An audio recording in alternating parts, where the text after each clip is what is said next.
Café com o Bala. Estamos de volta aí com o delegado aqui de Fazenda Rio Grande, doutor Antônio, que tem feito um trabalho que já está sendo percebido pelas pessoas aqui de Fazenda Rio Grande. Um trabalho voltado à violência doméstica, né, em relação às mulheres. Doutor Antônio Bispo Ferreira dos Santos. Vamos abordar aqui o tema que exige muita atenção de toda a sociedade. A violência doméstica, a violência contra a mulher e os casos de feminicídio.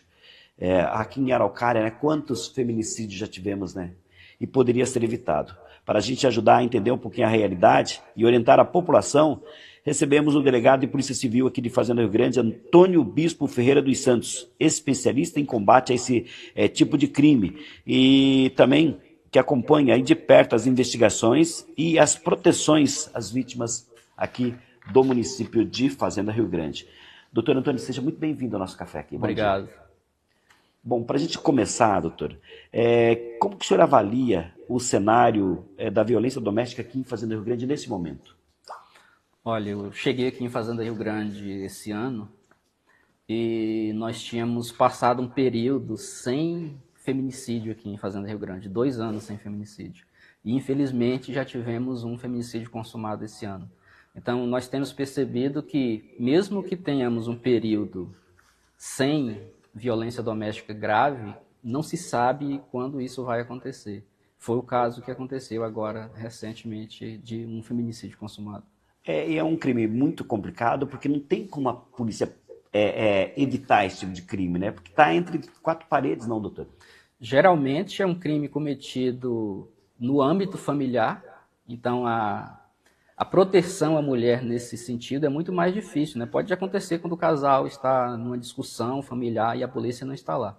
Mas a orientação que se faz para buscar ajuda o quanto antes, nos primeiros sinais de violência, é importante para evitar esse tipo de crime.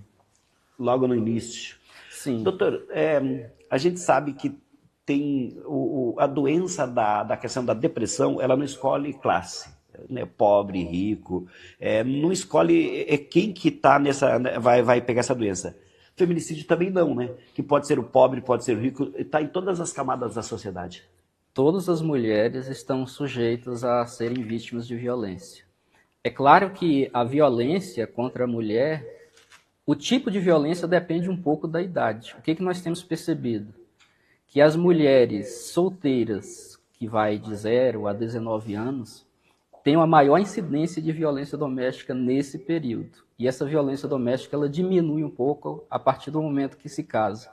E aí é um dado interessante porque nós podemos pensar, mas por que isso acontece? As mulheres solteiras são mais vítimas de violência.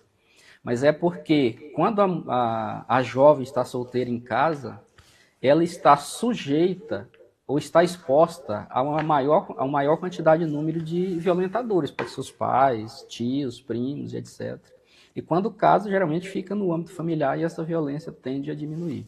Mas ainda assim é grande. Ô, doutor, qual que é o tipo de violência mais comum encontrado aqui nas ocorrências pela Polícia Civil? É o crime de ameaça. O crime de ameaça é o mais comum.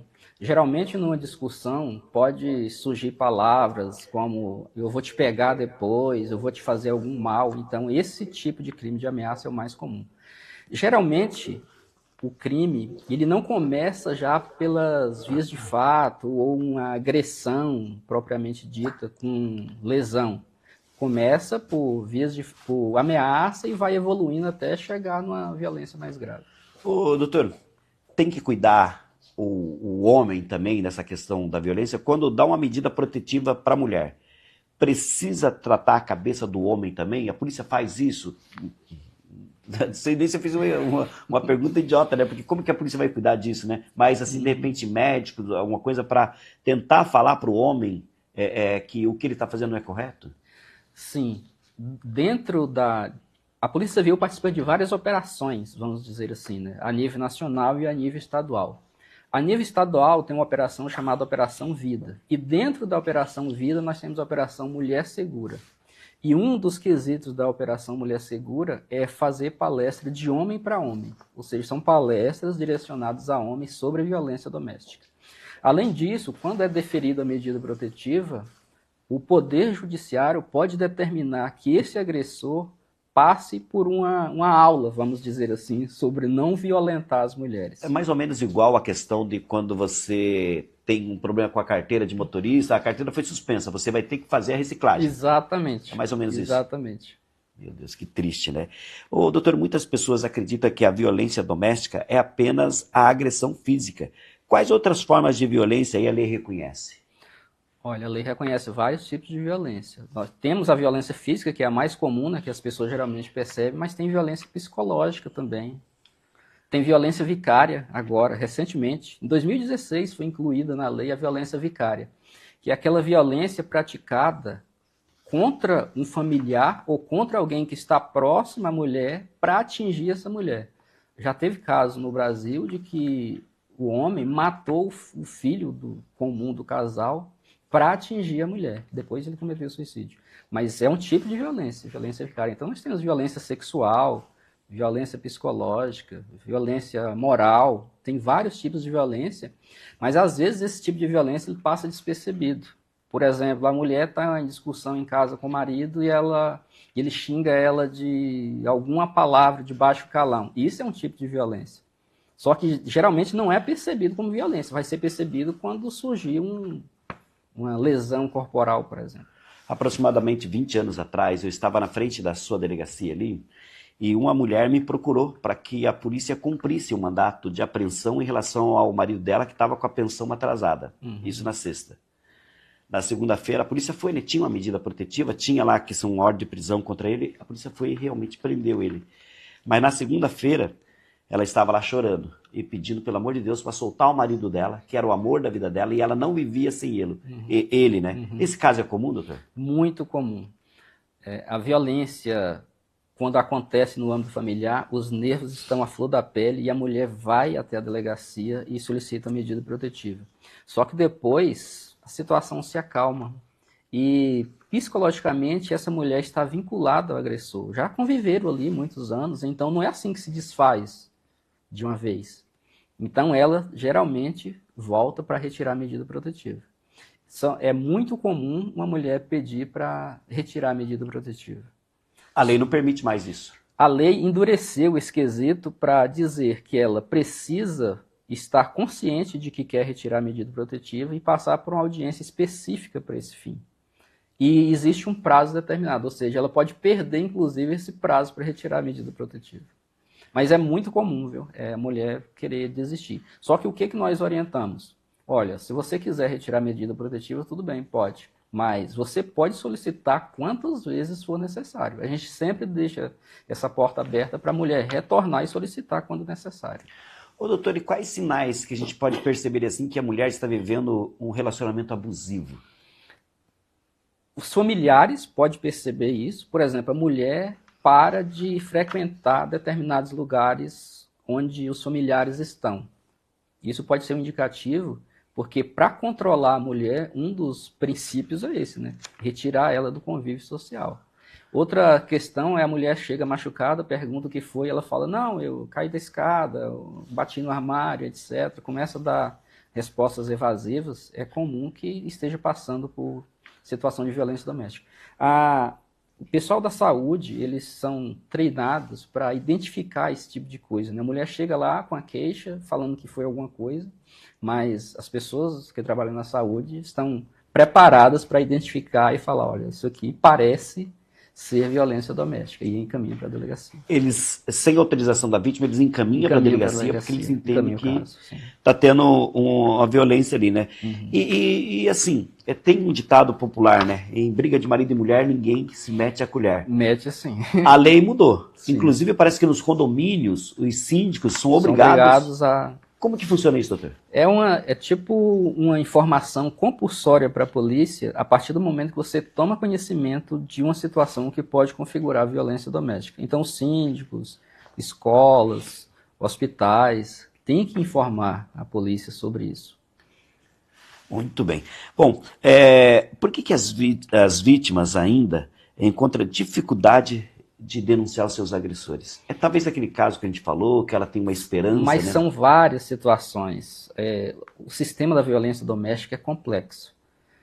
Por exemplo, a mulher que tem filhos em comum e pode pensar assim, eu vou denunciar ele, vou colocar o marido na prisão e eu estou colocando também o pai dos meus filhos. Então, o que eles vão pensar? Pode pensar também na família. Se eu denunciar, as pessoas, os meus familiares, vai passar. Então, você vai pensar, você sempre passava por esse tipo de situação? Então, são vários tipos de situação. E eu vou te falar um aqui, que eu acho que é a mais complicada. Filho que é dependente químico, que pratica violência contra os pais. Meu Deus. São vários tipos de violência, desde furtar objetos de casa para vender e trocar por droga, mas principalmente de violência física, chegar a agredir. A mãe chega à delegacia para buscar ajuda, mas ela não quer que o filho vá preso. Aí, o que a gente faz? Solicita uma medida protetiva e o juiz defere. O juiz vai mandar esse adolescente sair de casa. Só que ele vai sair de casa e vai ficar na rua. A mãe quer ver o filho na rua? Não quer. O que ela faz? Ela traz esse filho de novo para dentro de casa e recomeça a violência. É uma situação complicadíssima que envolve mais questões sociais do que propriamente de polícia. Doutor, agora eu preciso perguntar para o senhor, porque eu entrevistei aqui uma candidata a prefeita de Curitiba e um candidato a governo do Paraná nas eleições aí dos últimos anos, né? A candidata a prefeita de Curitiba ela se transformou vereadora de Curitiba. Uhum. E ela, na Câmara de Curitiba, ela fez uma sessão ensinando o pessoal a utilizar de uma forma correta as drogas. E o outro candidato ao governo do Paraná, ele queria o fim da polícia e era favorável à liberação das drogas. Eu acredito que as drogas, por mais que seja um cigarro de maconha, ele vem ali para destruir os nossos lares, acabar com as nossas famílias, inclusive essa questão das agressões, como o senhor está falando ali, em hipótese alguma liberar drogas, né, doutor? O que o senhor pensa sobre esse tema? Olha, as drogas é uma situação bem difícil de falar, porque você pode, quando eu falo assim, drogas, você pode falar, não, mas droga você está falando sobre um cigarro de maconha, está falando sobre uma bebida alcoólica, mas é mais complexo. Quando a pessoa inicia nesse mundo das drogas, ele vai querer sempre buscar uma droga mais forte, mais pesada e em maior quantidade. Então, para quem trabalha na polícia e para quem trabalha no sistema de saúde, sabe que a porta de entrada da delegacia da saúde é ocupada boa parte por dependentes químicos que causam confusão. Então, liberar as drogas, não sei se é um bom caminho hoje. Perfeito. E qual que é a importância da rede de apoio formada por familiares, amigos e vizinhos, doutor, na questão da violência doméstica? A rede de apoio é muito importante. Existe a rede de apoio de familiares, de vizinhos, de amigos, mas existe também uma rede de proteção à mulher. Então, quando a gente fala de violência doméstica, a primeira porta de entrada é a delegacia, tudo bem. Mas vamos pensar o seguinte, uma mulher sofreu violência doméstica e procurou a delegacia solicitando a medida protetiva. Só que quando a gente vai analisar o contexto, a mulher ela é dependente financeira do companheiro. Quanto tempo você acha que essa mulher vai ficar afastada desse companheiro? Não vai ficar afastada. Então, por isso que a rede de proteção tem que estar funcionando. Ou seja, CREA, CRAS, essas questões relacionadas ao trabalho, para que essa mulher possa desenvolver uma atividade e se tornar independente financeira para conseguir seguir a vida sem violência. E é possível, né? Porque hoje a gente está vendo aí, o nosso mundo é comandado pelas mulheres em vários aspectos, sim, né? Tudo que a mulher, de repente, coloca a mão, brilha, ela não é dependente do homem para nada, né? Não, tem condições de fazer tanto quanto o homem, mas existe um machismo estrutural, né?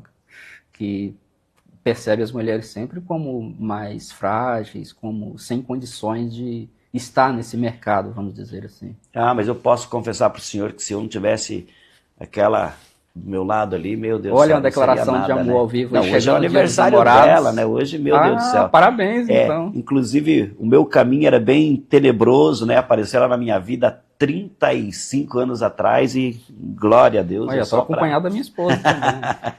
Só para coisas boas na nossa vida, né? Uhum. Inclusive, doutor, deixa eu contar para o senhor, né? Estava falando da questão lá que eu fui, né, tentei ir para Manaus, não conseguiu, né? Se Deus quiser, esse ano eu vou ir para Manaus, né?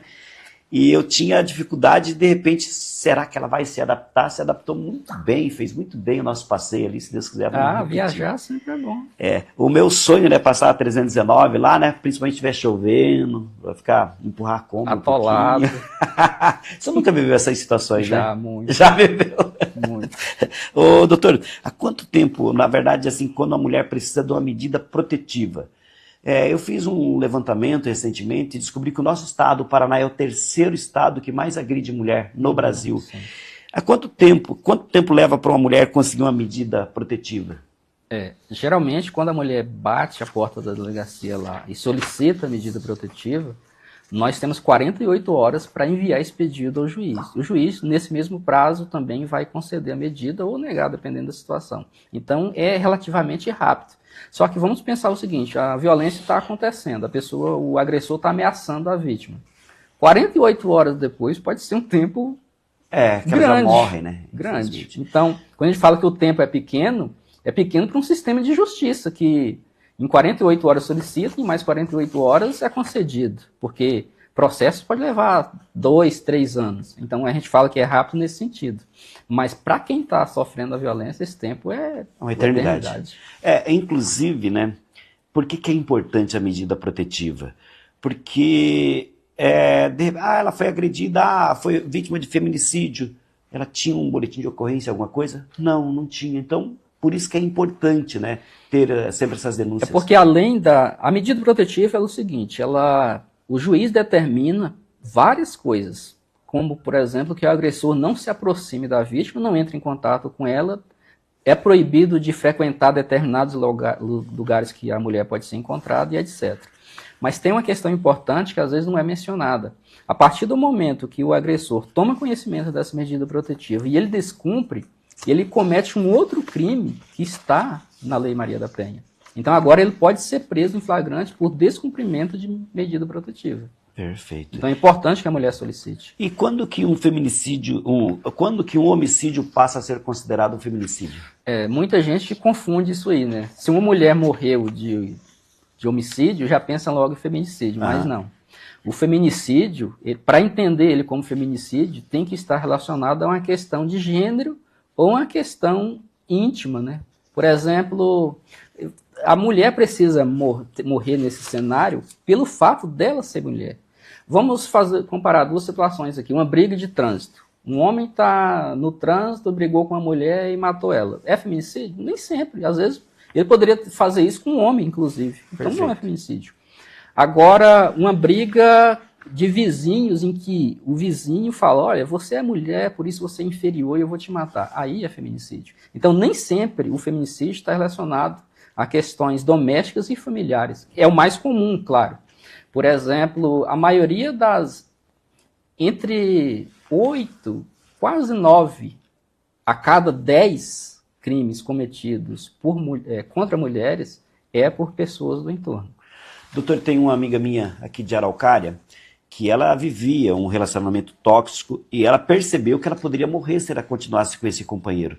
Ela conseguiu, né, através das medidas, inclusive se separar, mas esse cidadão arrumou uma outra companheira. E aí ele matou essa outra companheira. Nossa. É algo assim que eu queria saber se existe algum tipo de comportamento ou sinais que normalmente acontece antes dos casos mais graves? Tem, só que às vezes a mulher ou ela não consegue perceber, ou ela percebe e acha que a pessoa vai mudar. Então a violência ela tem um ciclo. Ele começa com agressões verbais, depois passa por agressões físicas e vai sempre escalando. Quando a mulher pede ajuda, aí o homem ele entra num período deixa de praticar aquela violência e volta para um período que nós chamamos de lua de mel. Ele melhora o seu racionamento e tal. E aí a mulher, é nesse momento que a mulher vai e retira a medida protetiva. Só que, como eu disse, é um ciclo. Então ele vai recomeçar de novo até se agravar e pode chegar a uma situação grave como essa. Então a mulher deve perceber esse ciclo e interromper. E o feminicídio ele pode ser evitado? O que pode ser feito aí para impedir que a violência chegue a esse extremo? Eu acho que o melhor jeito é trabalhar com as crianças na escola para começar ali desde novinho a ter esse pensamento de não cometer violência doméstica e familiar. Porque se você está sempre prendendo os agressores, vai ter sempre agressores novos chegando para serem presos. Aí essa conta não fecha. É igual uma erva daninha, né? Que por mais que você quer tirar lá do seu jardim, ela sempre está nascendo, né? Sempre está nascendo. O senhor falou algo que lá na infância, né, nas escolas, eu acho que é muito interessante, né? Porque eu tenho um relato, né, da minha própria filha mais nova, né? Que entrava no carro sem o cinto de segurança. Pai, tem que colocar o cinto de segurança lá na escola. Educação escolar. Educação escolar. Esse é o nome. Não é um tema muito forte para tratar nas escolas? Mas às vezes a forma como se fala nessa idade é interessante. Não vai falar diretamente, o seu pai bate na sua mãe. Não é isso. É ensinar comportamentos que podem influenciar para que na vida adulta, esse que agora é criança, mas que vai crescer, passe a tratar as mulheres de forma diferente. Inclusive, né, a educação para os meninos também, né? Sim, que exatamente. É errado qualquer tipo de agressão a uma menina, alguma coisa nesse sentido. Perfeito. Lá começar na escola seria o caminho, né? O caminho. Como a vítima pode procurar ajuda e colocar a sua como a vítima pode procurar ajuda sem colocar a sua segurança em risco? Procure fazer isso, de preferência, quando não estiver na frente do agressor, né? Porque tá só os dois ali e ela liga para a polícia, é complicado. Então é melhor perceber um momento que ele sai ali para conseguir fazer essa ligação.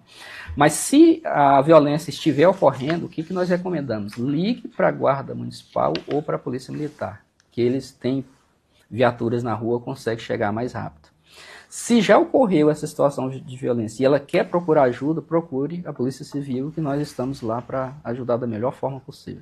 Doutor, a nossa segurança no estado do Paraná tem mudado muito, né? Eu percebo, eu estava falando, né, que eu era do tempo aqui que saudoso Ângelo, que era o superintendente da Delegacia de Fazenda Rio Grande, a delegacia era ali na entrada, perto da Panificadora Madrid, e eu me lembro como se fosse ontem, né, que tocou-se a sirene do Banco Banestado na época.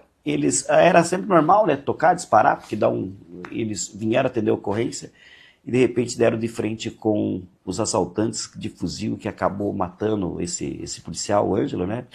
E eu sempre percebi muita dificuldade na questão da segurança pública de Fazenda Rio Grande. Só que hoje eu percebo que, em vista daqueles anos, nós estamos no céu, com 3 delegados, equipe para investigação, polícia militar com várias ferramentas para trabalhar, sim, guarda municipal, quase 90 homens trabalhando, outra vida. A Guarda Municipal tem uma equipe preparada, né, para dar apoio na Maria da Penha também. Né? A Polícia Militar também faz esse trabalho de fiscalização. É muito importante esse assunto que você tocou. Às vezes o Poder Judiciário concede a medida protetiva, mas quem vai fiscalizar o cumprimento? E aí nós temos a Polícia Militar e a Guarda Municipal fazendo essa fiscalização. Vai até a casa, pergunta para a mulher, ele está cumprindo a medida protetiva? Se o agressor estiver naquele entorno, já conversa com ele também, fala, olha, tem uma medida protetiva, você não pode entrar em contato, você não pode chegar perto.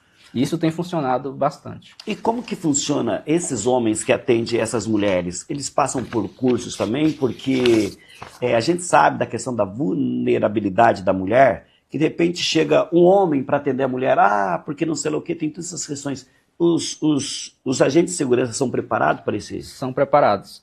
Inclusive, um dos princípios é você passar por essa formação constante para lidar com esse tema. Então, quando a mulher chega à delegacia, ela pode ser atendida por um homem ou por uma mulher. A lei fala preferencialmente mulher, né? Mas pode ser um homem, e esse homem vai estar preparado para fazer tudo aquilo que uma mulher faria nesse atendimento. Então, eu vivi, eu já tenho quase 25 anos de polícia, e vivi uma época em que não era bem assim. Às vezes a mulher chegava e não tinha esse acolhimento. Eu encontrei até a palavra correta agora. Esse acolhimento. Era feito um atendimento como se fosse um atendimento de uma situação de furto, de roubo qualquer. Hoje, não. Hoje mudou e nós temos, além do atendimento da mulher, nós temos o acolhimento. Porque o clima de uma delegacia, eu vou falar para o senhor que eu não sei hoje como que está, mas o clima, ele é um clima pesado, né? É diferente. Então, para isso que nós temos salas reservadas para fazer esse tipo de atendimento, para a mulher não ser atendida no meio de todo mundo lá.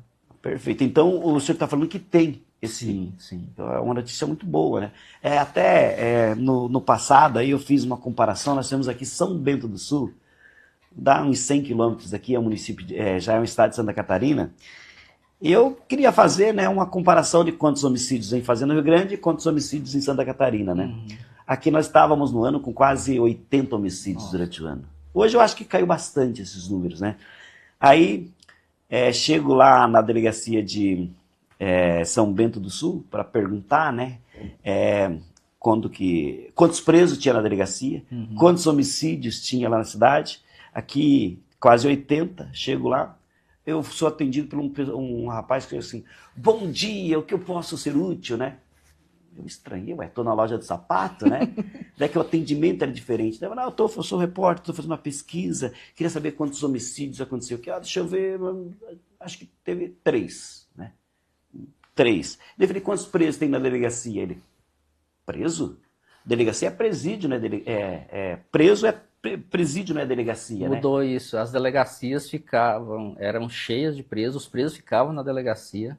E aí a equipe da delegacia, que era para fazer o trabalho investigativo, um trabalho de polícia judiciária, acabava ficando cuidando de preso. Então nós praticamente não tínhamos uma polícia investigativa. Isso mudou, agora o preso fica com o DEPEN e a polícia civil fica somente para esse trabalho de polícia judiciária. Isso ajudou bastante nesse trabalho. Isso foi uma mudança radical na polícia. Perfeito. E o que a polícia civil precisa para iniciar uma investigação de violência doméstica? Quando é feita uma denúncia por um parente ou um vizinho, nós precisamos tomar umas medidas antes para não chegar nessa mulher e perguntar assim, você sofreu violência? Chegar com um jeito melhor, até para que ela se sinta acolhida, se sinta à vontade para falar.